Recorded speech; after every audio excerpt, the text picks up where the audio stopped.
Teachers അക്കാഡമിയുടെ ഒരു പുതിയ വീഡിയോയിലേക്ക് എല്ലാവർക്കും സ്വാഗതം. കേട്ടറ്റ് പരീക്ഷയ്ക്ക് ആദ്യമായി അപേക്ഷിക്കുന്ന ഉദ്യോഗാർത്ഥികൾ ശ്രദ്ധിക്കേണ്ട പ്രധാനപ്പെട്ട വസ്തുതകളാണ് ഈ വീഡിയോയിൽ നമ്മൾ ചർച്ച ചെയ്യുന്നത്. കേരളത്തിൽ കേട്ടറ്റ് പരീക്ഷകൾ നടത്തുന്നതിനുള്ള ചുമതല കേരള പരീക്ഷാ ഭവനാണ്. കേരളത്തിൽ 4 കാറ്റഗറിയിൽപ്പെട്ട പരീക്ഷകളാണ് സാധാരണ പരീക്ഷാ ഭവൻ നടത്തുന്നത്. അതായത് LP സ്കൂൾ അധ്യാപകർക്ക് വേണ്ടി കാറ്റഗറി 1ഉം UP സ്കൂൾ അധ്യാപകർക്ക് വേണ്ടി കാറ്റഗറി 2ഉം ഹൈസ്കൂൾ തലത്തിലുള്ള അധ്യാപകർക്ക് വേണ്ടി കാറ്റഗറി 3, അതുപോലെ UP തലം വരെയുള്ള ഭാഷാ അധ്യാപകർ, അതുപോലെ സ്പെഷ്യലിസ്റ്റ് അധ്യാപകർ, അതായത് ഫിസിക്കൽ എഡ്യൂക്കേഷൻ, അതുപോലെ ക്രാഫ്റ്റ്, മ്യൂസിക് പോലുള്ള സ്പെഷ്യലിസ്റ്റ് കാറ്റഗറിയിൽപ്പെട്ടുള്ള അധ്യാപകർക്ക് കാറ്റഗറി 4. ഇങ്ങനെ 4 വിഭാഗത്തിലാണ് കേരളത്തിൽ പരീക്ഷാ ഭവൻ കേട്ടറ്റ് പരീക്ഷ നടത്തുന്നത്. സാധാരണ നോട്ടിഫിക്കേഷനിൽ കാണുന്ന ചില ഇളവുകളാണ് ഈ ഒരു സ്ക്രീനിൽ നമുക്ക് കാണാൻ കഴിയുക. എല്ലാ നോട്ടിഫിക്കേഷൻ വരുമ്പോഴും പരീക്ഷാ ഭവൻ്റെ നോട്ടിഫിക്കേഷനിൽ കാണുന്ന ഇളവുകളാണ് ഈ കാണിക്കുന്നത്. അതായത് CTET പേപ്പർ 1 പാസ്സായവരെ കാറ്റഗറി 1, അതായത് കേരളത്തിൽ നമ്മൾ പരീക്ഷ നടത്തുന്ന കാറ്റഗറി 1 എന്നുള്ള ഭാഗത്തിന് തുല്യമായി കണക്കാക്കുകയും CTET പാസ്സായവരെ കാറ്റഗറി 1 നേടുന്നതിൽ നിന്ന് ഒഴിവാക്കുകയും ചെയ്തിട്ടുണ്ട്. അതുപോലെ തന്നെയാണ് കാറ്റഗറി 2 എന്നതിന് തുല്യമായിട്ടാണ് CTETൽ പേപ്പർ 2 പാസ്സായവരെ കണക്കാക്കുന്നത്. അതുപോലെ തന്നെ ഉയർന്ന ക്വാളിഫിക്കേഷനുകളായിട്ടുള്ള നെറ്റ്, സെറ്റ്, MPhil, അതേപോലെ PhD, MEd എന്നീ യോഗ്യതകൾ നേടിയവരെ കേട്ടറ്റ് കാറ്റഗറി 1 മുതൽ 4 വരെ നേടുന്നതിൽ നിന്നും ഒഴിവാക്കാവുന്നതാണ്. അതായത് നമുക്ക് പറയുന്നത് എന്താണെന്ന് വെച്ച് കഴിഞ്ഞാൽ ഉയർന്ന യോഗ്യതകളായിട്ടുള്ള നെറ്റ്, സെറ്റ്, അതുപോലെ PhD, MPhil, അതുപോലെ MEd ഇതൊക്കെ നേടിയിട്ടുള്ള ഉദ്യോഗാർത്ഥികളെ അവർക്ക് കാറ്റഗറി 1ഓ 2ഓ 3ഓ 4ഓ എഴുതേണ്ട ആവശ്യമില്ല എന്നുള്ളതാണ് നമ്മൾ കേരളത്തിലുണ്ടായിട്ടുള്ള നമുക്കിതിനുള്ള ഒരു ഇളവ്. അതുപോലെ തന്നെയാണ് നമ്മൾ പറയുന്നത് കാറ്റഗറി 3 വിജയിച്ചവരെ, അതായത് ഹൈസ്കൂൾ തലത്തിലേക്കുള്ള കാറ്റഗറി വിജയിച്ച ആളുകൾക്ക് UP തലത്തിലേക്ക് ആവശ്യമായിട്ടുള്ള കാറ്റഗറി 2 എഴുതേണ്ട ആവശ്യമില്ല. അതിനൊരളവ് നമ്മുടെ സർക്കാർ നൽകിയിട്ടുണ്ടായിരുന്നു. അതുപോലെ തന്നെയാണ് നമുക്ക് പറയുന്നത് കേട്ടറ്റ് കാറ്റഗറി 1, 2 എന്നിവയിൽ ഏതെങ്കിലും ഒന്ന് വിജയിച്ചവരെ LP, UP അധ്യാപക നിയമനങ്ങൾക്ക് പരിഗണിക്കാവുന്നതാണ് എന്നുള്ള ഒരു ഇളവും നമുക്ക് കിട്ടിയിട്ടുണ്ട്. പക്ഷേ ഈ വർഷത്തെ വിജ്ഞാപനത്തിൽ പുതിയ ഒരു കുറിപ്പ് ചേർത്തിട്ടുണ്ട്. അതെന്താണെന്ന് വെച്ച് കഴിഞ്ഞാൽ 1/9/2025 തീയതിയിലെ ബഹുമാനപ്പെട്ട സുപ്രീം കോടതി വിധിയുടെ അടിസ്ഥാനത്തിലുള്ള മാറ്റങ്ങൾക്ക് വിധേയമാണ് മേൽപ്പറഞ്ഞ ഇളവുകൾ എന്നത്. അതായത് ഇതുവരെ ഉണ്ടായിട്ടുള്ള നോട്ടിഫിക്കേഷനിൽ നമുക്ക് എല്ലാവർക്കും കിട്ടിക്കൊണ്ടിരിക്കുന്ന ഇളവുകൾ ഈ നോട്ടിഫിക്കേഷൻ വന്നപ്പോൾ ഇങ്ങനെ ഉള്ള ഒരു കുറിപ്പിൻ്റെ അടിസ്ഥാനത്തിലാണ് നമ്മളുടെ നോട്ടിഫിക്കേഷനിൽ വന്നിട്ടുള്ളത്. അതിൻ്റെ അർത്ഥം എന്താണെന്ന് വെച്ച് കഴിഞ്ഞാൽ, അതുകൊണ്ട് എന്താണ് നമ്മൾ മനസ്സിലാക്കേണ്ടതെന്ന് വെച്ച് കഴിഞ്ഞാൽ, ഇപ്പം നമുക്ക് ലഭിച്ചുകൊണ്ടിരിക്കുന്ന ഇളവുകളിൽ പലതും ഈ വിധിയുടെ അടിസ്ഥാനത്തിൽ മാറ്റം വരാനുള്ള സാധ്യതകളുണ്ട്. അപ്പം ഇതിന് നമുക്ക് ഇപ്പം പ്രത്യേകിച്ച് ഇത് ശ്രദ്ധിക്കേണ്ട ഒരു കാര്യം എന്താണെന്ന് വെച്ച് കഴിഞ്ഞാൽ, ഡിസംബർ 16 തീയതി കേരളത്തിൽ ഭിന്നശേഷി വിഭാഗത്തിൽപ്പെട്ട ആളുകളുടെ യോഗ്യത, അതായത് അധ്യാപകരുടെ യോഗ്യത സംബന്ധിച്ച ഒരു ഉത്തരവ് ഇറങ്ങിയിട്ടുണ്ട്. ഒരു സർക്കുലർ നമുക്ക് കാണാൻ പറ്റിയിട്ടുണ്ടായിരുന്നു. അതിൽ പ്രത്യേകം പറയുന്നുണ്ട് കാറ്റഗറി 1ഉം 2ഉം പാസ്സായവരെ LP സെഷനിലേക്ക് പരിഗണിക്കാം, കാറ്റഗറി 2 പാസ്സായവരെ UP സെഷനിലേക്ക് മാത്രം പരിഗണിക്കാം, അല്ലെങ്കിൽ UP സെഷനിൽ അധ്യാപകരായിട്ട് ജോലിയിൽ പ്രവേശിക്കണമെങ്കിൽ കാറ്റഗറി 2 മാത്രമാണ് പരിഗണിക്കുന്നത്. അതുപോലെ ഹൈസ്കൂളിലേക്ക് കാറ്റഗറി 3 പാസ്സായവരെ മാത്രമേ പരിഗണിക്കാൻ പാടുള്ളൂ. UP സെഷനിലെ ഭാഷാ അധ്യാപകരായിട്ട് കാറ്റഗറി 4 യോഗ്യത നേടിയവരെ മാത്രമേ പരിഗണിക്കാൻ പാടുള്ളൂ എന്നുള്ള ഒരു സർക്കുലർ 2025 ഡിസംബർ 16 ഇറങ്ങിയിട്ടുണ്ട്. അപ്പം അതിൻ്റെ അടിസ്ഥാനത്തിൽ വേണം ഈ ഒരു കുറിപ്പിനെ നമ്മൾ നോക്കിക്കാണാൻ. ഇനി നമ്മൾ ശ്രദ്ധിക്കേണ്ടത് കേട്ടറ്റ് പരീക്ഷയ്ക്ക് അപേക്ഷ സമർപ്പിക്കുന്നതിന് ശ്രദ്ധിക്കേണ്ട പ്രധാനപ്പെട്ട കാര്യങ്ങളെക്കുറിച്ചിട്ടാണ്. ഇവിടെ നമുക്ക് ഏറ്റവും പ്രാധാന്യമുള്ള ഒരു കാര്യമാണ് ഒന്നാമത്തെ പോയിന്റിലൂടെ പറയുന്നത്. അതായത് നമുക്ക് ഒരു ഉദ്യോഗാർത്ഥിക്ക് തന്നെ 2ഓ 3ഓ കാറ്റഗറിക്ക് പരീക്ഷയ്ക്ക് അപ്ലൈ ചെയ്യാവുന്നതാണ്.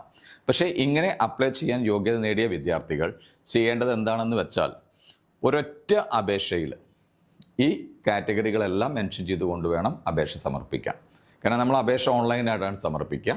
നമ്മൾ അപേക്ഷയുടെ മുകൾ ഭാഗത്ത് നോക്കുമ്പോൾ തന്നെ നമുക്ക് കാണാൻ കഴിയുന്ന ഈ 4 കാറ്റഗറികളും കാണാൻ കഴിയും. അപ്പം ഒന്നാമത്തെ കാറ്റഗറിയും രണ്ടാമത്തെ കാറ്റഗറിയും എഴുതാൻ ഉദ്ദേശിക്കുന്ന ഒരു ഉദ്യോഗാർത്ഥി ഒന്നാമത്തെ കാറ്റഗറിക്ക് നേരെയുള്ള ബോക്സും ടിക്ക് മാർക്ക് ഇടണം. അതേപോലെ രണ്ടാമത്തെ കാറ്റഗറി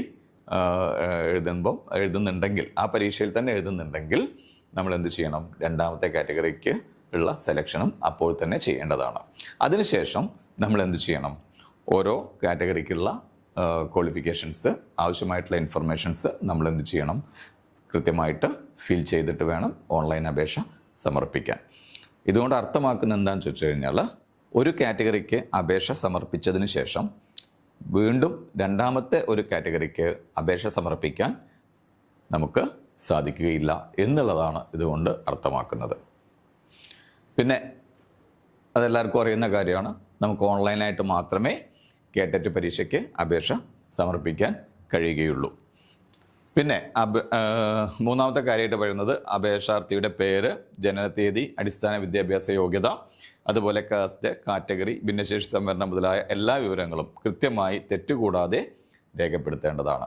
ഇങ്ങനെ പറയാനുള്ള ഒരു പ്രധാന കാരണം എന്താണെന്ന് ചോദിച്ചു കഴിഞ്ഞാൽ, ഇതിന് സപ്പോർട്ടീവായിട്ട് നമുക്കൊരു ഡോക്യുമെൻറ്റേഷനും നമുക്ക് അപ്ലോഡ് ചെയ്യുകയോ സെൻഡ് ചെയ്യുകയോ ചെയ്യേണ്ട ആവശ്യമില്ല. നമ്മൾ ഇൻഫർമേഷൻ രേഖപ്പെടുത്തുന്നത് മാത്രമേ ഉള്ളൂ. അപ്പം കൃത്യമായിട്ട് രേഖപ്പെടുത്തണം എന്ന് പറയുന്നതിനുള്ള പ്രധാന കാരണം അതാണ്. നാലാമതായിട്ട് പറയുന്നത് നമ്മളുടെ പരീക്ഷയ്ക്ക് അപേക്ഷിക്കുമ്പോൾ ഉപയോഗിക്കുന്ന ഫോട്ടോയെ കുറിച്ചിട്ടാണ്. ഇവിടെ നമ്മൾ ഏറ്റവും ശ്രദ്ധിക്കേണ്ട ഒരു കാര്യം എന്താണെന്ന് വെച്ചാൽ, ഈ ഫോട്ടോ ആണ് നമ്മളുടെ സർട്ടിഫിക്കറ്റിലെ, അതായത് നമ്മൾ പാസ്സായി കഴിഞ്ഞ് നമുക്ക് സർട്ടിഫിക്കറ്റ് ഇഷ്യൂ ചെയ്യുമ്പം ആ സർട്ടിഫിക്കറ്റിൽ യൂസ് ചെയ്യുന്ന ഫോട്ടോ. അതുകൊണ്ട് ഈ ഫോട്ടോ നമ്മൾ കൊടുക്കുന്ന സമയത്ത് തന്നെ വളരെ കാര്യങ്ങൾ ശ്രദ്ധിക്കേണ്ടതുണ്ട്. ആ കാര്യങ്ങൾ പ്രത്യേകം എടുത്തു പറയുന്നുണ്ട്. അതായത് ഫോട്ടോയിൽ പരീക്ഷാർത്ഥിയുടെ പേരോ അതേപോലെങ്കിൽ ഫോട്ടോ എടുത്ത തീയതിയോ രേഖപ്പെടുത്തേണ്ടതില്ല. പിന്നെ പറയുന്നത് ഫോട്ടോയിൽ KPSC, മറ്റ് സീലുകൾ എന്നിവ രേഖപ്പെടുത്താൻ പാടില്ല. അതായത് വേറെ ഒരു ബുദ്ധിമുട്ടും, അതായത് ആ ഫോട്ടോയെ ക്ലാരിറ്റി നഷ്ടപ്പെടുത്തുന്ന രീതിയിലുള്ള ഒരു ചിഹ്നങ്ങളും അല്ലെങ്കിൽ ഒരു സീലോ അല്ലെങ്കിൽ വേറെ എഴുത്തുകളോ ബാക്കിയൊന്നും ഉണ്ടാവരുത് എന്നുള്ളതാണ് അതുകൊണ്ട് നമ്മൾ അർത്ഥമാക്കുന്നത്. പിന്നെ ഫോട്ടോയുടെ ബാക്ക്ഗ്രൗണ്ട് പ്ലെയിൻ ആയിരിക്കണം. പിന്നെ പറയുന്നതാണ് ഫോട്ടോ വ്യക്തമായിരിക്കണം. അതേപോലെ സെൽഫി പാടില്ല. സെൽഫി ആയിട്ട് എടുത്തിട്ടുള്ള ഫോട്ടോസ് നമ്മൾ അപ്ലോഡ് ചെയ്യാൻ പാടില്ല. പിന്നെ പുതിയ ഫോട്ടോ മാത്രം അപ്ലോഡ് ചെയ്യാൻ, പുതിയ ഫോട്ടോ അതായത് പഴയ വ്യക്തത ഇല്ലാത്ത ഫോട്ടോസ് ഒന്നും നമ്മൾ എന്ത് ചെയ്യാൻ പാടില്ല, ഈ ഒരു പരീക്ഷയ്ക്ക് അപ്ലൈ ചെയ്യാൻ വേണ്ടിയിട്ട് നമുക്ക് ഉപയോഗിക്കാൻ പാടില്ല. പിന്നെ ഇവിടെ പറയുന്ന 2 കാര്യം എന്താണെന്ന് വെച്ച് കഴിഞ്ഞാൽ, ഫോട്ടോയുടെ സൈസും അതിൻ്റെ പിക്സലിനെയും കുറിച്ചിട്ടാണ്. 150x200 പിക്സലിലുള്ള ഫോട്ടോ ആണ് നമ്മൾ ഉപയോഗിക്കേണ്ടത്. അതേപോലെ അതിൻ്റെ സൈസ് എന്ന് പറയുന്നത് 20 KB-ക്കും 30 KB-ക്കും ഇടയിലായിരിക്കണം. അതിൽ കൂടാൻ പാടില്ല. ഫയലിൻ്റെ സൈസ്, ഫോട്ടോയുടെ ഫയൽ സൈസ് 20 KB-ക്കും 30 KB-ക്കും ഇടയിലായിരിക്കണം. ഇത്രയും കാര്യങ്ങളാണ് ഫോട്ടോയുടെ കാര്യത്തിൽ നമ്മൾ ശ്രദ്ധിക്കേണ്ടത്. ഇത് നമ്മൾ ഫസ്റ്റ് ടൈം പറഞ്ഞ കാര്യമാണ്. അതായത് ഒന്നിൽ കൂടുതൽ കാറ്റഗറിക്ക് അപേക്ഷിക്കാൻ ഉദ്ദേശിക്കുന്നവർ ഒറ്റ അപേക്ഷയിൽ തന്നെ അതെല്ലാം കാണിക്കണം. ഇപ്പോൾ 2 കാറ്റഗറിക്ക് അപ്ലൈ ചെയ്യുന്നവരാണെങ്കിൽ, ജനറൽ കാറ്റഗറിയിൽപ്പെട്ട ഒരാളാണെങ്കിൽ ഒന്നാമത്തെ കാറ്റഗറിക്ക് 500 രൂപയും രണ്ടാമത്തെ കാറ്റഗറിക്ക് 500 രൂപയും ടോട്ടൽ 1000 രൂപ അപേക്ഷ ഫീസായിട്ട് സമർപ്പിക്കേണ്ടതാണ്. പിന്നെ നമുക്കിവിടെ പറയാനുള്ള പ്രധാനപ്പെട്ട കാര്യം എന്ന് പറഞ്ഞു കഴിഞ്ഞാൽ, ഇപ്പം വിളിച്ചിട്ടുള്ള പരീക്ഷ സർവീസിലുള്ളവർക്കും അധ്യാപക യോഗ്യത നേടിയിട്ടുള്ള വിദ്യാർത്ഥികൾക്കും അതേപോലെ ഇപ്പോൾ DLED-നോ അല്ലെങ്കിൽ B.Ed-നോ പഠിച്ചുകൊണ്ടിരിക്കുന്ന ആളുകൾക്കും, അതായത് 3rd സെമസ്റ്ററിലോ 4th സെമസ്റ്ററിലോ പഠിച്ചുകൊണ്ടിരിക്കുന്ന വിദ്യാർത്ഥികൾക്കും എഴുതാൻ പറ്റുന്ന ഒരു പരീക്ഷയാണ്. പക്ഷേ ഈ 3rd സെമസ്റ്ററിലോ 4th സെമസ്റ്ററിലോ പഠിക്കുന്ന വിദ്യാർത്ഥിയാണ് ഈ പരീക്ഷ എഴുതുന്നതെങ്കിൽ അവർ അവരുടെ പഠിക്കുന്ന സ്ഥാപനത്തിലെ മേധാവിയിൽ നിന്നും ഞങ്ങൾ 3rd സെമസ്റ്ററിന് അല്ലെങ്കിൽ 4th സെമസ്റ്ററിന് പഠിക്കുന്ന വിദ്യാർത്ഥികളാണ് എന്നുള്ള ഒരു സർട്ടിഫിക്കറ്റ് നിർബന്ധമായിട്ടും അവർ വാങ്ങി സൂക്ഷിക്കേണ്ടതുണ്ട്. പിന്നീട് നമുക്കിതിൽ പറയുന്നത് പരീക്ഷാ ഫീസിൻ്റെ കാര്യമാണ്. ഒരു കാറ്റഗറിയിൽ ജനറൽ വിഭാഗത്തിൽപ്പെട്ട ആളുകൾക്ക് നമുക്ക് വരുന്നത് 500 രൂപയാണ്. അതുപോലെ ഫീസ് ഇളവിന് അർഹതയുള്ള വിഭാഗങ്ങൾക്ക് 250 രൂപയാണ്. അതായത് 50% ഫീസ് കുറച്ചാണ് നമ്മൾ പരീക്ഷാ ഭവനിൽ അടയ്ക്കേണ്ടത്. പിന്നെ ഓൺലൈനായിട്ട് മാത്രമേ അപേക്ഷ സമർപ്പിക്കാൻ പാടുള്ളൂ. അപേക്ഷയുടെ പ്രിൻ്റ് ഔട്ട്, സർട്ടിഫിക്കറ്റ് പകർപ്പുകൾ എന്നിവ പരീക്ഷാ ഭവനിലേക്ക് നമ്മൾ അയക്കേണ്ടതില്ല. ഓൺലൈനിൽ അപേക്ഷ സമർപ്പിച്ചു കഴിഞ്ഞാൽ ഫൈനൽ സബ്മിഷൻ നമ്മൾ നൽകി കഴിഞ്ഞാൽ നമുക്കത് സേവ് ചെയ്തിട്ട് അതിൻ്റെ ഒരു പ്രിൻ്റ് ഔട്ട്, ആ അപേക്ഷയുടെ ഒരു പ്രിൻ്റ് ഔട്ട് എടുത്തു വയ്ക്കുകയാണ് നമ്മൾ ചെയ്യുക. ഇതൊരിക്കലും നമ്മൾ എന്ത് ചെയ്യേണ്ട ആവശ്യമില്ല, പരീക്ഷാ ഭവനിലേക്ക് അയച്ചു കൊടുക്കേണ്ട ആവശ്യം ഇല്ല. ഇനി നമ്മൾ ഈ പരീക്ഷ എഴുതി കഴിയുമ്പോൾ അല്ലെങ്കിൽ ഈ പരീക്ഷയ്ക്ക് യോഗ്യത നേടുന്നതിന് വേണ്ട മാർക്കിനെ കുറിച്ചിട്ടാണ് നമ്മൾ മനസ്സിലാക്കിയിരിക്കേണ്ടത്. നമുക്ക് 150 മാർക്കിനുള്ള ചോദ്യങ്ങളാണ് നമുക്കിവിടെ ഉണ്ടാവുന്നത്. അതായത് 150 ചോദ്യങ്ങൾ, ഓരോ ചോദ്യത്തിനും 1 മാർക്കാണ് ഉണ്ടാവുക. ഒബ്ജക്റ്റീവ് ടൈപ്പിലുള്ള ചോദ്യങ്ങളാണ് നമുക്കിവിടെ കാണാൻ കഴിയുന്നത്. അതിൽ 60% മാർക്കാണ് ജനറൽ കാറ്റഗറിയിലുള്ളവർക്ക് വേണ്ടത്. അതായത് 90 മാർക്ക് കിട്ടിക്കഴിഞ്ഞാൽ, 90 മാർക്കോ അതിൽ കൂടുതലോ കിട്ടിക്കഴിഞ്ഞാൽ ജനറൽ കാറ്റഗറിയിലെ ആളുകൾക്ക് ഇതിനുള്ള, അതായത് കേട്ടറ്റ് യോഗ്യത ഉറപ്പായി. മറ്റു കാറ്റഗറിയിൽപ്പെടുന്ന എല്ലാവർക്കും ഇതിൽ വേണ്ടി വരുന്ന ഒരു മാർക്ക് എന്ന് പറഞ്ഞു കഴിഞ്ഞാൽ 55% മാർക്കാണ്. അതായത് 82 മാർക്ക് കിട്ടിക്കഴിഞ്ഞാൽ OBC, SC, ST തുടങ്ങിയ വിഭാഗങ്ങളിലുള്ള എല്ലാ കുട്ടികളും ഈ പരീക്ഷയ്ക്ക് യോഗ്യത നേടുകയാണ്. ഇനി മൂന്നാമതൊരു വിഭാഗം കൂടി ഇവിടെ വരുന്നുണ്ട്. അവരാണ് ഭിന്നശേഷി വിഭാഗത്തിൽപ്പെട്ടിട്ടുള്ള കുട്ടികൾ. അവർക്ക് 50% മാർക്ക്, അതായത് 75 മാർക്ക് ആണ് യോഗ്യത നേടുന്നതിന് വേണ്ടിയിട്ട് നേടേണ്ട മിനിമം മാർക്കായിട്ട് കാണിക്കുന്നത്. നമ്മൾ പിന്നീട് മനസ്സിലാക്കേണ്ട ഒരു കാര്യം, ഈ പരീക്ഷയിൽ ചിലപ്പോഴൊക്കെ ക്വസ്റ്റ്യൻസ് തെറ്റ് വരാറുണ്ട്, അല്ലെങ്കിൽ ഉത്തരം വരുമ്പോൾ സമയത്ത് വ്യക്തത ഇല്ലാത്തതൊക്കെ ക്വസ്റ്റ്യൻസ് ക്യാൻസൽ ചെയ്യും. ഇങ്ങനെ ക്യാൻസൽ ചെയ്യുന്ന ക്വസ്റ്റ്യൻ്റെ മാർക്ക് നമ്മൾ എന്താണ് ചെയ്യാന്ന് ചോദിച്ചു കഴിഞ്ഞാൽ, ആ കാറ്റഗറി, ഏത് കാറ്റഗറിയിലുള്ള ക്വസ്റ്റ്യനാണോ ഒഴിവാക്കിയത് ആ കാറ്റഗറിയിൽ പരീക്ഷ എഴുതിയ എല്ലാ വിദ്യാർത്ഥികൾക്കും നൽകുന്ന ഒരു രീതിയാണ് പരീക്ഷാ ഭവൻ സ്വീകരിച്ചിട്ടുള്ളത്. അതായത് അതിനുള്ള പ്രധാന കാരണം എന്താണെന്ന് വെച്ച് കഴിഞ്ഞാൽ, നമുക്ക് 150 മാർക്കിലാണ് നമ്മൾക്ക് ടോട്ടൽ ഇത് വരുന്നത്. അതിൻ്റെ 60% കിട്ടിയാലാണ് ജനറൽ കാറ്റഗറിയിൽപ്പെട്ട വിദ്യാർത്ഥികൾ വിജയിക്കുക. അതേപോലെ 55% കിട്ടിയാലാണ് OBC, SC, ST തുടങ്ങിയ വിഭാഗങ്ങളിലുള്ള കുട്ടികളൊക്കെ വിജയിക്കുക. അപ്പോൾ അതിൻ്റെ കാൽക്കുലേഷൻ കുറച്ചും കൂടെ സ്മൂത്തായിട്ട് നടക്കാൻ വേണ്ടിയിട്ടാണ് 150 തന്നെയാണ് ക്വസ്റ്റ്യൻസ് ഒഴിവാക്കിയാലും മാർക്ക് കൺസിഡർ ചെയ്യാം.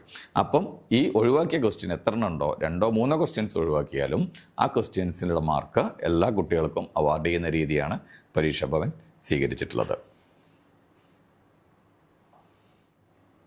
ഇതിലുള്ള സന്തോഷകരമായ ഒരു വസ്തുതയാണ് ഈ ഒരു സ്ക്രീനിൽ നമുക്ക് കാണാൻ കഴിയാം. ഈ പരീക്ഷയിൽ നെഗറ്റീവ് മാർക്ക് ഇല്ല. അപ്പം അറിയുന്നതും അറിയാത്തതുമായിട്ടുള്ള എല്ലാ ചോദ്യങ്ങൾക്കും ഉത്തരം എഴുതാനുള്ളൊരു അവസരം ഉദ്യോഗാർത്ഥികൾക്ക് ഈ പരീക്ഷയിൽ ലഭിക്കുന്നുണ്ട്. പിന്നെ പ്രധാനപ്പെട്ട മറ്റൊരു കാര്യം, ഒരു കാറ്റഗറി നമ്മൾ ഒരു പ്രാവശ്യം യോഗ്യതാ മാർക്ക് നേടിയിട്ടുണ്ടെങ്കിൽ കുറച്ചുകൂടെ മാർക്ക് കൂടുതൽ കിട്ടാൻ വേണ്ടിയിട്ട്, അല്ലെങ്കിൽ ഒന്നും കൂടെ ഒന്ന് എഴുതി നോക്കാം, ഇമ്പ്രൂവ് ചെയ്യാൻ വേണ്ടിയിട്ട് എന്നുള്ള രീതിയിലുള്ള പരീക്ഷണങ്ങൾക്കൊന്നും ഇവിടെ ഒരു അവസരം കിട്ടുന്നില്ല. ഈ ഒരു പ്രാവശ്യം പാസ്സായി കഴിഞ്ഞാൽ നമുക്ക് വീണ്ടും അതേ കാറ്റഗറി നമുക്ക് എഴുതാൻ പറ്റുകയില്ല. പിന്നെ ഇതിലുള്ള ഏറ്റവും നല്ലൊരു ഇത്, PSCക്കൊക്കെ നമുക്കൊരു ഏജ് ലിമിറ്റ് ഉണ്ട്. പക്ഷേ ഇവിടെ വരുമ്പോൾ, അതായത് കേട്ടറ്റ് പരീക്ഷ എഴുതുന്നതിന് നമുക്ക് എന്തില്ല, ഒരു ഏജ് ലിമിറ്റും ഇല്ല. ഏത് വയസ്സിലുള്ള ആൾക്ക് വേണമെങ്കിലും കേട്ടറ്റ് പരീക്ഷ അപ്ലൈ ചെയ്യാൻ സാധിക്കുന്നതാണ്. പിന്നെ പരീക്ഷ ഷെഡ്യൂൾ, അതായത് പരീക്ഷ ഷെഡ്യൂൾ എന്ന് പറഞ്ഞു കഴിഞ്ഞാൽ, ഇത് പറയുന്നതിൻ്റെ എന്താണെന്ന് വെച്ച് കഴിഞ്ഞാൽ, നമുക്ക് വിജ്ഞാപനം വരുമ്പോൾ തന്നെ പരീക്ഷ ഇന്ന മാസം, ഇന്ന ഡേറ്റിൽ, ഇന്ന സമയത്ത് എന്നുള്ള രീതിയിലാണ് നമുക്ക് വരുന്നത്. അതായത് പരീക്ഷ തീയതിയും സമയവും ഒക്കെ മുൻകൂട്ടി നിശ്ചയിച്ചിട്ടുണ്ടാവും. എന്തെങ്കിലും കാരണത്താൽ അതിലെന്തെങ്കിലും മാറ്റം വരുത്തേണ്ടി വരികയാണെങ്കിൽ അത് പത്രമാധ്യമത്തിലൂടെയും അതുപോലെ മറ്റ് ഇലക്ട്രോണിക് മാധ്യമങ്ങളിലൂടെയും പരീക്ഷാ ഭവൻ്റെ വെബ്സൈറ്റുകൾ മുഖാന്തരവും നമ്മളെ അറിയിക്കുന്നതാണ്. പരീക്ഷയ്ക്ക് അപ്ലൈ ചെയ്തവർക്കുള്ള ഇൻഫർമേഷൻ ഈ 3 വഴിയിലൂടെയും നമുക്ക് കിട്ടും, ഇൻ കേസ് വരികയാണെങ്കിൽ മാത്രം. അതേപോലെയാണ് ക്വസ്റ്റ്യൻ പേപ്പർ. പലപ്പോഴും കുട്ടികൾക്ക് ഉണ്ടാകുന്ന ഒരു സംശയമാണിത്. ആദ്യമായിട്ട് പരീക്ഷ എഴുതുന്നവർക്ക് ഉണ്ടാകുന്നതാണ് പ്രത്യേകിച്ചും. എങ്ങനെയാണ് ക്വസ്റ്റ്യൻ പേപ്പറിൽ ക്വസ്റ്റ്യൻസ്, അതായത് ഏത് ഭാഷയിലാണ് ക്വസ്റ്റ്യൻ പേപ്പറിൽ നമുക്ക് ക്വസ്റ്റ്യൻസ് കാണാൻ കഴിയുക എന്നുള്ളത്. ഇവിടെ നമ്മൾ ശ്രദ്ധിക്കുക, കാറ്റഗറി 1 to 4 അതിൽ ഭാഷ ഒഴികെയുള്ള എല്ലാ ചോദ്യങ്ങളും 2 ഭാഷകളിൽ, അതായത് മലയാളത്തിലും ഇംഗ്ലീഷിലും നമുക്ക് കാണാൻ കഴിയും. കാറ്റഗറി 1നെ സംബന്ധിച്ചിടത്തോളം സൈക്കോളജി, അതുപോലെ മാത്സ്, സയൻസ്, ഈ വിഷയങ്ങളിലൊക്കെ നമുക്ക് മലയാളത്തിലും ഇംഗ്ലീഷിലും ക്വസ്റ്റ്യൻസ് കാണാൻ പറ്റും. ഇനി കാറ്റഗറി 3ൻ്റെ ചോദ്യങ്ങൾ ഇംഗ്ലീഷിൽ മാത്രമായിരിക്കും ഉണ്ടാവുക.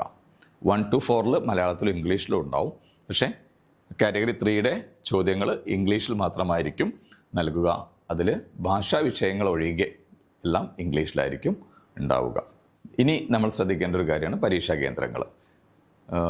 ഈ പരീക്ഷ എഴുതുന്ന ഒരു ഉദ്യോഗാർത്ഥിക്ക് കേരളത്തിലുള്ള ഏത് അതായത് ഈ 14 ജില്ലകളിലുള്ള ഏത് വിദ്യാഭ്യാസ ജില്ലയിൽ വേണമെങ്കിലും നമുക്ക് എന്ത് ചെയ്യാൻ പറ്റും? അപേക്ഷ സമർപ്പിക്കാൻ പറ്റും. നമ്മൾ ഏത് വിദ്യാഭ്യാസ ജില്ലയിലാണോ പരീക്ഷയ്ക്ക് അപ്ലൈ ചെയ്തിട്ടുള്ളത്, ആ അപേക്ഷിച്ച വിദ്യാഭ്യാസ ജില്ലയിലെ ഏതെങ്കിലും ഒരു പരീക്ഷാ കേന്ദ്രം അത് ഫിക്സ് ചെയ്യുന്നത് ആരാണ്? പരീക്ഷാ ഭവനാണ്. അതിനനുസരിച്ചിട്ട് അത് നമ്മൾക്കറിയാൻ പറ്റുക ഹോൾ ടിക്കറ്റ് ഡൗൺലോഡ് ചെയ്യുമ്പോഴാണ്. ഈ ഹോൾ ടിക്കറ്റിൽ കാണിച്ചിട്ടുള്ള സ്കൂളിൽ നമുക്ക് പോയിട്ട് പരീക്ഷ എഴുതാം. ആ സ്കൂൾ ഒരിക്കലും നമുക്ക് സെലക്ട് ചെയ്യാൻ പറ്റില്ല. പക്ഷെ നമുക്ക് ഏതാണോ നമ്മൾ ഉദ്ദേശിക്കുന്ന വിദ്യാഭ്യാസ ജില്ല, ആ വിദ്യാഭ്യാസ ജില്ല നമുക്ക് സെലക്ട് ചെയ്യാം. അത് തിരുവനന്തപുരത്തോ കാസർഗോഡോ മലപ്പുറത്തോ കോഴിക്കോടോ എവിടെ വേണമെങ്കിലും നമുക്ക് സെലക്ട് ചെയ്യാം. അതിന് ഒരു മാനദണ്ഡങ്ങളും ഇല്ല. നമ്മൾ എവിടെയാണോ പരീക്ഷ എഴുതാൻ ഉദ്ദേശിക്കുന്നത് അവിടെ പോയിട്ട് നമുക്ക് പരീക്ഷ എഴുതാനുള്ള അവകാശം നമുക്കിതിൽ കിട്ടുന്നുണ്ട്. പക്ഷേ ഏത് സെൻറ്റർ, ഏത് സ്കൂൾ എന്നുള്ള രീതിയിൽ പ്രത്യേകിച്ച് നമുക്ക് സെലക്ട് ചെയ്യാൻ പറ്റില്ല എന്നുള്ളത് മാത്രമേ നമ്മൾ ശ്രദ്ധിക്കേണ്ടതുള്ളൂ. ഇവിടെ നമ്മൾ അടുത്തതാണ് ഹോൾ ടിക്കറ്റ്. ഇത് വളരെ പ്രധാനമാണ്. നമുക്ക് പരീക്ഷ എഴുതുന്നതിൻ്റെ സമയമാകുമ്പോൾ, പരീക്ഷയുടെ തീയതി ആകുമ്പം ഒരാഴ്ചയോ 10 ദിവസം മുന്നേക്ക് നമുക്ക് ഹോൾ ടിക്കറ്റ് ഡൗൺലോഡ് ചെയ്യാനുള്ള മെസ്സേജ് വരും, അല്ലെങ്കിൽ നമുക്കതിനുള്ള ഇൻഫർമേഷൻ നമുക്ക് കിട്ടും. അപ്പം ആ ഒരു സമയം, അതായത് നോട്ടിഫിക്കേഷൻ വരുന്ന സമയത്ത് തന്നെ നമുക്കൊരു ഡേറ്റ് തരുന്നുണ്ട്, ഹോൾ ടിക്കറ്റിൻ്റെ ഡേറ്റ് മുതൽ നമുക്ക് ഡൗൺലോഡ് ചെയ്ത് ഉപയോഗിക്കുക എന്നുള്ളത്.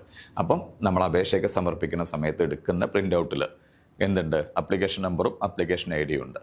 ഇവ നമ്മളുടെ പ്രൊഫൈലിൽ ഹോൾ ടിക്കറ്റ് ഡൗൺലോഡ് ചെയ്യാനുള്ള ഇൻഫർമേഷൻ കിട്ടിക്കഴിഞ്ഞാൽ നമ്മൾ ചെയ്യേണ്ടത് എന്താണ്? നമ്മളുടെ പ്രൊഫൈലിൽ നമ്മുടെ ആപ്ലിക്കേഷൻ നമ്പറും ആപ്ലിക്കേഷൻ ID ഒക്കെ നൽകി നമുക്ക് അതിൽ എൻ്റർ ചെയ്യാനും അതിനുശേഷം നമുക്ക് നമ്മളുടെ ഹോൾ ടിക്കറ്റ് ഡൗൺലോഡ് ചെയ്യാനും പറ്റും. അങ്ങനെ ഡൗൺലോഡ് ചെയ്യുന്ന ഹോൾ ടിക്കറ്റ് നമ്മൾ പ്രിൻ്റ് ഔട്ട് എടുത്ത് സൂക്ഷിക്കുകയാണ്. എന്നിട്ടാണ് നമ്മൾ പരീക്ഷയ്ക്ക് പോകുന്നത്. അപ്പോൾ ഇവിടെ നമ്മൾ ശ്രദ്ധിക്കേണ്ട 1-2 കാര്യങ്ങളുണ്ട്.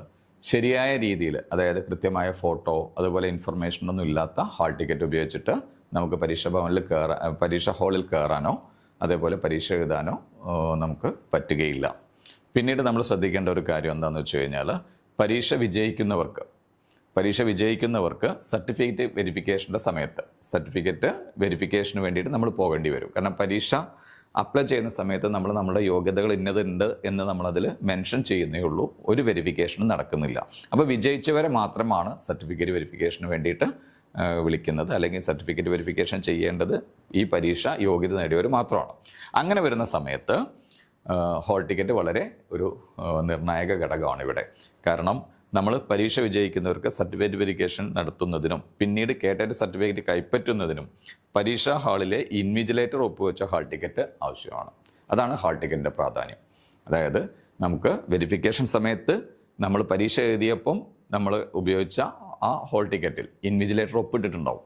ആ ഇൻവിജിലേറ്റർ ഒപ്പിട്ട ഹാൾ ടിക്കറ്റാണ് നമ്മൾ എന്തിനു വേണ്ടിയിട്ട് കൊണ്ടുപോകേണ്ടത്? ഹോൾ ടിക്കറ്റ് നമ്മുടെ പരീക്ഷ പാസ്സായി കഴിഞ്ഞാൽ നമ്മുടെ വെരിഫിക്കേഷൻ നടക്കുന്ന സമയത്ത് നമ്മൾ കാണിക്കേണ്ടത് ആ ഇൻവിജിലേറ്റർ ഒപ്പിട്ട ഹോൾ ടിക്കറ്റാണ്. അതുപോലെ തന്നെ നമ്മൾ വിജയിച്ച് വെരിഫിക്കേഷൻ സക്സസ് ആയാൽ പിന്നീട് ഒരു 2 മുതൽ 4 മാസത്തിനുള്ളിലാണ് നമുക്ക് സർട്ടിഫിക്കറ്റ് കിട്ടുക. ആ സർട്ടിഫിക്കറ്റ് കിട്ടുമ്പോഴും നമുക്ക് എന്തുണ്ട്? ഈ ഹോൾ ടിക്കറ്റ് കാണിച്ചു കൊടുക്കേണ്ടതുണ്ട്. അപ്പോഴാണ് നമുക്ക് എന്ത് കിട്ടുന്നത്? വിജയിച്ച സർട്ടിഫിക്കറ്റ് നമ്മളിലേക്ക് എത്തിച്ചേരുന്നത്. ഇനിയാണ് നമ്മൾ ഏറ്റവും പ്രധാനപ്പെട്ട നമ്മളെ ശ്രദ്ധ ആവശ്യമുള്ള ഒരു മേഖലയിലൂടെ കടന്നു പോകേണ്ടത്. കാരണം നമുക്ക് പരീക്ഷ എഴുതുമ്പോൾ പലപ്പോഴും റിസൾട്ട് വരുമ്പോഴോ അല്ലെങ്കിൽ നമ്മുടെ മാർക്ക് ലിസ്റ്റ് വരുമ്പോഴൊക്കെയാണ് നമ്മൾ വരുത്തിയിട്ടുള്ള ആ ഒരു തെറ്റുകളെക്കുറിച്ച് മനസ്സിലാകുക. അല്ലെങ്കിൽ നമ്മൾ എന്ത് ചെയ്യണം? നമ്മൾക്ക് പരീക്ഷ എഴുതുമ്പം നമ്മളുടെ OMR ഷീറ്റിൻ്റെ കൂടെ നമുക്കൊരു കാർബൺ കോപ്പി ഉണ്ടാവും. അതായത് OMR ഷീറ്റിൻ്റെ കൂടെയല്ല, OMRൻ്റെ ഒരു കാർബൺ കോപ്പി നമുക്ക് പരീക്ഷ കഴിഞ്ഞാൽ നമുക്ക് പോരുമ്പോൾ നമുക്കത് കൊണ്ടുവരാം. ഈ കാർബൺ കോപ്പിയിൽ നമ്മൾ OMRൽ ചെയ്തിട്ടുള്ള എല്ലാ കാര്യങ്ങളുടെയും ഒരു പകർപ്പാണ് ഉണ്ടാവുക. എന്താണോ നമ്മൾ OMRൽ ചെയ്തിട്ടുള്ളത് അതിൻ്റെ ഒരു കോപ്പിയാണ് നമുക്കതിൽ കിട്ടുന്ന ആ കാർബൺ കോപ്പിയിൽ ഉണ്ടാവുക. അതിൽ നമ്മൾ എഴുതിയ രജിസ്റ്റർ നമ്പർ, അതേപോലെ നമ്മൾ OMRൻ്റെ ഇതിൽ ബബിൾ ചെയ്തിട്ടുള്ള ഓരോ കോളങ്ങളും എവിടെയൊക്കെയാണ് ബബിൾ ചെയ്തിട്ടില്ലേ എന്നൊക്കെ മനസ്സിലാക്കാൻ വേണ്ടിയിട്ട് നമുക്ക് ആ OMRൻ്റെ ബാക്കിൽ നിന്ന് നമുക്ക് തരുന്ന ആ കോപ്പിയിൽ ശ്രദ്ധിച്ചാൽ നമുക്കത് മനസ്സിലാക്കാൻ പറ്റും. OMR അതായത് നമ്മൾ എഴുതുന്ന പരീക്ഷയുടെ OMR ഉണ്ടല്ലോ, ആ OMR അസാധുവാകുന്നതിനുള്ള ചില കാര്യങ്ങളുണ്ട്. ആ കാര്യങ്ങൾ നമ്മൾ ശ്രദ്ധിച്ചിട്ടില്ലെങ്കിൽ നമ്മളുടെ പ്രിപ്പറേഷനും പരീക്ഷയ്ക്ക് വേണ്ടി നമ്മൾ എടുത്ത ടെൻഷനും എല്ലാം അത് വെറുതെ ആയി പോകുന്നൊരവസ്ഥ ഉണ്ടാവാറുണ്ട്. സാധാരണ ഒരു പരീക്ഷയിൽ OMR അസാധുവാകുന്നതിനുള്ള കാര്യങ്ങളാണ് ഈ ഒരു സ്ലൈഡിൽ നമ്മൾ ചേർത്തിട്ടുള്ളത്. ഇത് വളരെയധികം ശ്രദ്ധിക്കണം. ഇവിടെ റോൾ നമ്പർ കൃത്യമായി ബബിൾ ചെയ്യാത്ത OMR ഉത്തരക്കടലാസുകൾ എന്താണ്, അസാധുവാക്കുന്നതാണ്. അപ്പോൾ ഏറ്റവും ആദ്യം നമ്മൾ ശ്രദ്ധിക്കുക, നമ്മളുടെ രജിസ്റ്റർ നമ്പർ വളരെ ഭംഗിയായിട്ട് ബബിൾ ചെയ്യാൻ നമ്മൾ ശ്രദ്ധിക്കേണ്ടതാണ്. അതിൻ്റെ കറസ്പോണ്ടിങ് ആയിട്ടുള്ള കോളങ്ങൾ നമ്മൾ കൃത്യമായിട്ട് ബബിൾ ചെയ്യേണ്ടതാണ്. പിന്നെ നമുക്ക് പരീക്ഷയ്ക്ക് 3 പാർട്ടായിട്ടായിരിക്കും ക്വസ്റ്റ്യൻ പേപ്പറുകൾ ഉണ്ടാവുക. ആ 3 പാർട്ടായിട്ട് തരുമ്പോൾ ആ 3 പാർട്ടിലും നമുക്ക് കിട്ടിയ പരീക്ഷാ ബുക്ക്ലെറ്റിൻ്റെ കോഡ് ABCD എന്നുള്ള 4 കോഡുകളിലാണ് സാധാരണ പരീക്ഷാ ബുക്ക്ലെറ്റുകൾ നമുക്ക് തരുന്നത്. ആ ബുക്ക്ലെറ്റുകളിൽ നമുക്ക് പാർട്ട് 1, പാർട്ട് 2, പാർട്ട് 3, ഈ പാർട്ട് 1 എന്ന് പറയുന്ന ബുക്ക്ലെറ്റ് A കോഡാണെങ്കിൽ 3 ബുക്ക്ലെറ്റും ആ A എന്ന ആൽഫ കോഡ് തന്നെ ആയിരിക്കണം. അത് നമ്മൾ ഉറപ്പുവരുത്തണം. എപ്പോഴും ശ്രദ്ധിക്കുക, ആദ്യം പരീക്ഷ ക്വസ്റ്റ്യൻ പേപ്പർ കിട്ടിയ ഉടനെ തന്നെ നമുക്ക് കിട്ടിയിട്ടുള്ള 3 ക്വസ്റ്റ്യൻ പേപ്പറിൻ്റെയും ആൽഫ കോഡ് ഒന്ന് തന്നെയല്ലേ എന്ന് നോക്കണം. അത് A ആണെങ്കിൽ A തന്നെ ആയിരിക്കണം 3ലും എഴുതിയിട്ടുണ്ടാവുന്നത്. ഓക്കെ, അപ്പം അത് അല്ലെങ്കിൽ നമ്മൾ ഇൻവിജിലേറ്ററുടെ ശ്രദ്ധയിൽ അത് കൊണ്ടുവരികയും നമുക്ക് ഒരേ കോഡിലുള്ള ക്വസ്റ്റ്യൻ പേപ്പർ വാങ്ങി പരീക്ഷ എഴുതുകയും വേണ്ടതാണ്. നമ്മൾ OMRൽ നമ്മളെ പരീക്ഷയുടെ ആൽഫ കോഡ് A ആണെങ്കിൽ, അതായത് നമ്മുടെ ബുക്ക്ലെറ്റിൻ്റെ ചോദ്യപേപ്പർ ബുക്ക്ലെറ്റിൻ്റെ ആൽഫ കോഡ് A എന്നാണെങ്കിൽ നമ്മുടെ OMRലും എന്തായിരിക്കണം, അത് ആ സെറ്റിൻ്റെ ആൽഫ കോഡ് നമ്മളവിടെ രേഖപ്പെടുത്തിയിട്ടുണ്ടാവണം. അല്ലെങ്കിൽ OMR അസാധുവാകും. അതാണ് പ്രത്യേകം ശ്രദ്ധിക്കേണ്ടത്. ഇങ്ങനെ നമ്മൾ വരുത്തുന്ന തെറ്റുകൾക്ക് OMR അസാധുവായാൽ അതിനുള്ള ഒരു പരാതിയും യാതൊരു വിധത്തിലുള്ള നടപടിക്രമങ്ങളും പിന്നീട് നമുക്ക് അതിന് ഫോളോ അപ്പുകളും ചെയ്തതുകൊണ്ട് നമുക്കൊരു ഗുണവും ഉണ്ടാവില്ല എന്ന് പ്രത്യേകം ഇതിൽ പറയുന്നുണ്ട്. അപ്പോൾ അത് നമ്മളുടെ ഏറ്റവും പ്രധാനപ്പെട്ട കാര്യമാണ്. അതുകൊണ്ട് നിങ്ങളത് ഏറ്റവും നന്നായിട്ട് ശ്രദ്ധിക്കുക. ഈ ഓരോ കാറ്റഗറിയിലും ഏതൊക്കെ കാരണങ്ങൾ കൊണ്ടാണ് OMR അസാധുവാകുന്നത് എന്നാണ് നമ്മൾ നോക്കുന്നത്. അതിൽ കാറ്റഗറി 1ൽ പാർട്ട് 2, പാർട്ട് 3 ഭാഷകൾ ഓൺലൈൻ അപേക്ഷയിൽ തിരഞ്ഞെടുത്തത് തന്നെയാവണം OMR ഷീറ്റിലെ ചൂസ് എനി വൺ എന്ന കോളത്തിലും ബബിൾ ചെയ്യേണ്ടത്. അത് നമുക്ക് വളരെ വ്യക്തമാണ്. അതായത് നമ്മൾ ഓൺലൈൻ അപേക്ഷയിൽ പാർട്ട് 2ൽ മലയാളം തിരഞ്ഞെടുത്തിട്ടുണ്ടെങ്കിൽ നമ്മൾ OMR ഷീറ്റിൽ പാർട്ട് 2 ലാംഗ്വേജിൽ മലയാളം എന്നതിൻ്റെ നേരെയുള്ള ആ കോളാണ് നമ്മൾ ബബിൾ ചെയ്യേണ്ടത്.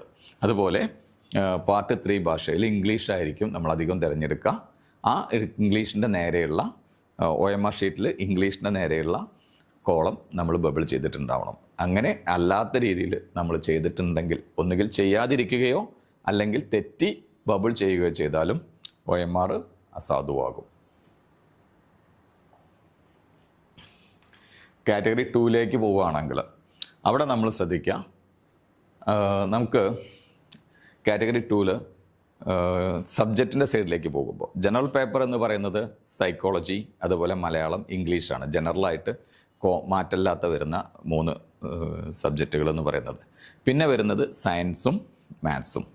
അതേപോലെ ഈ സയൻസും മാത്സും വേണ്ട എന്നുണ്ടെങ്കിൽ, അല്ലെങ്കിൽ സയൻസും മാത്സും അല്ലാതെ അവിടെ നമുക്ക് സോഷ്യൽ സ്റ്റഡീസ് എന്ന് പറയുന്ന ഒരു വിഷയം കൂടെ ഓപ്റ്റ് ചെയ്യാനുള്ള ഒരു അവസരം കാറ്റഗറി 2 എഴുതുന്ന കുട്ടികൾക്കുണ്ട്. അപ്പോൾ അങ്ങനെ വരുന്ന സമയത്ത് നമ്മൾ ശ്രദ്ധിക്കുക, നമ്മൾ അത് സൂചിപ്പിക്കേണ്ടത് പരീക്ഷയ്ക്ക് അപ്ലൈ ചെയ്യുമ്പോഴല്ല, അത് നമ്മൾ സൂചിപ്പിക്കേണ്ടത് എവിടെ വെച്ചിട്ടാണ്, നമ്മളുടെ OMR ഷീറ്റിലാണ് നമ്മളത് ബബിൾ ചെയ്യേണ്ടത്. അപ്പം പരീക്ഷ എഴുതുമ്പോൾ OMRൽ ആ ഒരു ഭാഗം എത്തുമ്പം അവിടെ നമ്മൾ സയൻസും മാത്സും ആണ് എഴുതുന്നതെങ്കിൽ സയൻസിൻ്റെയും മാത്സിൻ്റെയും നേരെയുള്ള ആ കോളം നമ്മൾ ബബിൾ ചെയ്യണം. അതല്ലെങ്കിലോ നമ്മൾ സോഷ്യലാണ് എഴുതുന്നതെങ്കിൽ സോഷ്യൽ സയൻസ് എന്നതിൻ്റെ നേരെയുള്ള ആ കോളമാണ് നമ്മൾ ബബിൾ ചെയ്യേണ്ടത്. ഇങ്ങനെ നമുക്ക് ചെയ്യാൻ വിട്ടുപോയാൽ പലപ്പോഴും അത് വിട്ടുപോകാറാണ് ഉള്ളത്. തെറ്റായിട്ട് രേഖപ്പെടുത്തലല്ല ചെയ്യാറ്, അത് രേഖപ്പെടുത്താനേ വിട്ടുപോകും. അതായത് അങ്ങനെ ബബിൾ ചെയ്യാൻ തന്നെ വിട്ടുപോകാറുണ്ട്. അങ്ങനെയാണെങ്കിൽ നമ്മൾ OMR അസാധുവാകും. പിന്നെ പ്രത്യേകിച്ച് പറയുന്നു, പാർട്ട് 2, പാർട്ട് 3 ഭാഷകൾ ഓൺലൈൻ അപേക്ഷയിൽ തിരഞ്ഞെടുത്തു തന്നെ OMR ഷീറ്റിൽ ചൂസ് എനി വൺ എന്ന കോളത്തിൽ ബബിൾ ചെയ്യണം. അത് നമ്മൾ കാറ്റഗറി 1ൽ പറഞ്ഞ പോലെ തന്നെയാണ് കാറ്റഗറി 2ലും വരുന്നത്. ഫസ്റ്റ് നമ്മൾ മലയാളമാണ് സെലക്ട് ചെയ്തിട്ടുള്ളതെങ്കിൽ മലയാളത്തിന് നേരെയുള്ള ആ കോളം ബബിൾ ചെയ്യണം. രണ്ടാമത് ഇംഗ്ലീഷിൽ ആണ് സെലക്ട് ചെയ്തിട്ടുള്ളതെങ്കിൽ ഇംഗ്ലീഷിന് നേരെയുള്ള ആ കോളം നമ്മൾ ബബിൾ ചെയ്യണം. അതല്ലെങ്കിലും OMR അസാധുവാകും. ഇനി പറയുന്ന കാര്യം നമ്മളുടെ ശ്രദ്ധയിൽ പ്രത്യേകം ഉണ്ടാവേണ്ടതാണ്. കാരണം നമ്മൾ അപേക്ഷ സമർപ്പിക്കുമ്പോൾ എന്തെല്ലാം യോഗ്യതകളുണ്ട് എന്ന് പറഞ്ഞിട്ടുണ്ടോ ആ യോഗ്യതകളൊക്കെ തെളിയിക്കുന്നതിനാവശ്യമായിട്ടുള്ള അസൽ പ്രമാണങ്ങൾ, അസൽ രേഖകൾ നമ്മൾ എന്ത് ചെയ്തിട്ടുണ്ടാവണം? പരീക്ഷ കഴിഞ്ഞ് നമ്മൾ പാസ്സായി എന്ന് മനസ്സിലാക്കി കഴിഞ്ഞാൽ നമ്മൾ എന്ത് ചെയ്യണം? നമ്മൾ പരീക്ഷ എഴുതിയ പരീക്ഷ അപേക്ഷിച്ച ജില്ലയിൽ, അതായത് നമ്മൾ എഴുതിയ വിദ്യാഭ്യാസ ഓഫീസിൽ പോയിട്ട് നമ്മളുടെ സർട്ടിഫിക്കറ്റ് വെരിഫൈ ചെയ്യണം. ഈ വെരിഫൈ ചെയ്യുന്ന സമയത്ത് നമ്മൾ ഈ പറഞ്ഞ യോഗ്യതകൾ നമുക്കില്ല എന്ന്, ആ യോഗ്യതകൾ നമുക്ക് തെളിയിക്കാൻ പറ്റിയിട്ടില്ലെങ്കിൽ ഉണ്ടാകാൻ പോകുന്നത് അപേക്ഷ നിരസിക്കപ്പെടും. അപ്പോൾ എപ്പോഴാണ്? പരീക്ഷയൊക്കെ കഴിഞ്ഞ് വിജയിച്ചതിന് ശേഷമാണ് നമ്മുടെ സർട്ടിഫിക്കറ്റ് വെരിഫിക്കേഷൻ വരിക.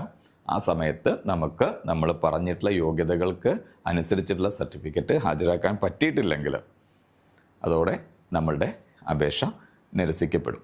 പിന്നെ പരീക്ഷ കഴിഞ്ഞ് നമ്മുടെ സർട്ടിഫിക്കറ്റ് വെരിഫിക്കേഷൻ എല്ലാം കഴിഞ്ഞ്,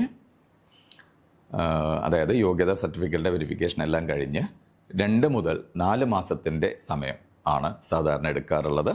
അതിൻ്റെ ഉള്ളിൽ നമുക്ക് ഒറിജിനൽ കേട്ടറ്റ് സർട്ടിഫിക്കറ്റ് നമ്മൾ പരീക്ഷ എഴുതിയ വിദ്യാഭ്യാസ ജില്ലയിലെ വിദ്യാഭ്യാസ ഓഫീസിൽ നിന്നും ഹോൾ ടിക്കറ്റുമായി പോയിട്ട് നമ്മുടെ സർട്ടിഫിക്കറ്റ് നമുക്ക് വാങ്ങാം. അങ്ങനെയാണ് അതിൻ്റെ പ്രൊസീജിയർ. കേട്ടറ്റ് പരീക്ഷ ആദ്യമായി എഴുതുന്ന അല്ലെങ്കിൽ കേട്ടറ്റ് പരീക്ഷ എഴുതുന്ന എല്ലാ ഉദ്യോഗാർത്ഥികളും വളരെയധികം ശ്രദ്ധിക്കേണ്ട കാര്യങ്ങളാണ് ഈ വീഡിയോയിലൂടെ ഞാൻ നിങ്ങളുടെ ശ്രദ്ധയിലേക്ക് കൊണ്ടുവന്നിട്ടുള്ളത്. അപ്പോൾ നിങ്ങൾ ചെയ്യേണ്ട കാര്യം എന്താണെന്ന് ചോദിച്ചു കഴിഞ്ഞാൽ വീഡിയോ സാവധാനം ഇരുന്ന് കണ്ട് നമ്മൾ ചെയ്ത കാര്യങ്ങളിൽ എന്തെങ്കിലും തെറ്റുകൾ ഉണ്ടെങ്കിൽ നമുക്ക് ഇപ്പോഴും സമയമുണ്ട്. കാരണം ഈ മാസം 30-ാം തീയതി വരെയാണ് നമുക്ക് അപേക്ഷിക്കാനുള്ള സമയം. അതിനുശേഷം നമ്മൾ അപേക്ഷയിൽ തെറ്റ് തിരുത്താനുള്ള, അതായത് ചെറിയ തെറ്റുകളെല്ലാം വരുത്തിയിട്ടുണ്ടെങ്കിൽ അത് തിരുത്താനുള്ള സമയമൊക്കെ നമുക്ക് തരാറുണ്ട് സാധാരണ. അപ്പോൾ അങ്ങനെ വരുന്നുണ്ടെങ്കിൽ എന്തെങ്കിലും തെറ്റുകൾ, ഇനി ഇത് നിങ്ങളെ ശ്രദ്ധയിൽപ്പെട്ട് എന്തെങ്കിലും തെറ്റുകൾ നിർഭാഗ്യവശാൽ നിങ്ങൾ ഇത് പറ്റിയിട്ടുണ്ടെങ്കിൽ നിങ്ങൾ എന്താണ് ചെയ്യേണ്ടത്? അങ്ങനെ തരുന്ന ദിവസം തന്നെ ആ തെറ്റുകൾ തിരുത്തി നിങ്ങളുടെ അപേക്ഷ റീസബ്മിറ്റ് ചെയ്യേണ്ടതാണ്. അതുപോലെ നിങ്ങൾക്ക് ഓരോരുത്തർക്കും ഈ പരീക്ഷ ഏറ്റവും നന്നായി ഈ പരീക്ഷയ്ക്ക്, അതുപോലെ ഈ 2026 ഫെബ്രുവരിയിൽ, അതുപോലെ 2026 ഫെബ്രുവരിയിൽ നടക്കുന്ന ഈ കേട്ടറ്റ് പരീക്ഷയ്ക്ക് എല്ലാവർക്കും നന്നായിട്ട് അപേക്ഷ സമർപ്പിക്കാനും അതുപോലെ നന്നായി പഠിച്ച് പരീക്ഷ എഴുതാനും കഴിയട്ടെ എന്ന് ആശംസിക്കുകയാണ്. എല്ലാവർക്കും നല്ലൊരു പരീക്ഷയാവട്ടെ, അതുപോലെ എല്ലാവർക്കും വിജയിക്കാനും പറ്റട്ടെ എന്ന് ആശംസിക്കുന്നു. പുതിയൊരു വീഡിയോയുമായി പുതിയ ഇൻഫർമേഷനുമായി നമുക്ക് കാണാം.